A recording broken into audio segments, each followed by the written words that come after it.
Kisah gadis kecil si pengembala sapi yang hidup di pinggir sebuah kali.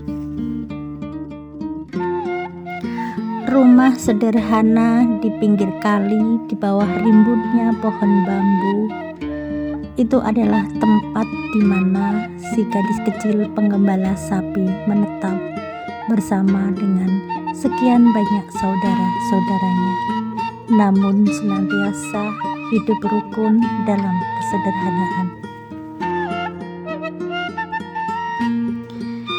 Si gadis kecil pengembala sapi dalam kesehariannya setelah pulang sekolah dengan riang gembira menuju ke kandang dan pergi mencari tempat di mana adanya rumput yang menghijau, diikuti oleh beberapa ekor sapi peliharaan dari kedua orang tuanya. Di saku bajunya terselip sebuah buku, sementara di lehernya terkalung sebuah radio kecil yang senantiasa setia menemani setiap langkahnya. Si gadis kecil berlari-lari kecil menuju ke ladang, dan sementara di belakangnya satu pasukan sapi mengikutinya dengan setia.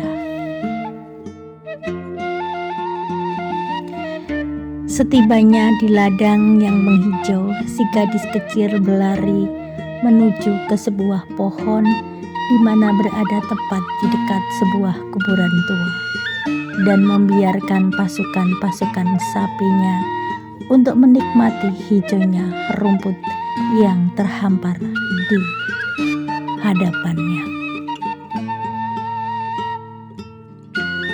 Di bawah pohon nan rindang di dekat pemakaman itulah si gadis kecil itu mengeluarkan sebuah buku yang terselip dari pinggangnya dan mempelajari kembali pelajaran-pelajaran yang tadi diterimanya di sekolah sambil menjaga sapi-sapinya yang sedang menikmati segarnya rumput yang menghijau di lahan tersebut. Setelah selesai kembali mengulangi pelajaran-pelajaran yang dia dapatkan di sekolah, si gadis kecil tadi mulai mengantuk, namun harus tetap terjaga untuk menjaga sapi-sapinya yang baru asik menikmati kelezatan dari rumput hijau. Dikeluarkannya radio kecil yang menggantung di dadanya dan diputarkannya sambil mendengarkan sebuah siaran yang merupakan siaran kesayangannya adalah sandiwara radio Saur Sepuh. Dari satu episode sampai ke episode lainnya tidak pernah ketinggalan, walau terkadang baterai dari radio kecil itu sudah melemah dan suaranya sudah semakin kecil. Si gadis kecil ini tak akan pernah untuk menyerah untuk bisa mendengarkan dan mengikuti sandiwara Saur Sepuh itu dengan tetap menempelkan radio kecilnya di telinganya. Setelah matahari semakin condong dan hari semakin gelap, si gadis kecil ini kembali beranjak dari tempat duduknya dan menghalau sapi-sapinya untuk diajak kembali pulang ke kandang. Bangor, Bagor, ayo mulai, wes sore.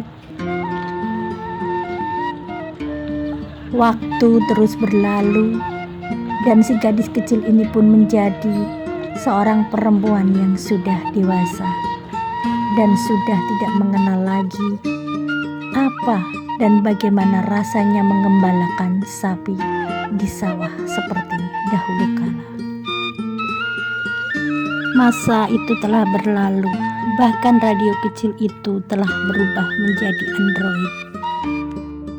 Semua tinggal kenangan, dan kenangan itu teramat sangat saya rindukan. Masa-masa kecil yang begitu sederhana, namun sekarang terasa begitu istimewa. Aku rindu masa kecilku dulu.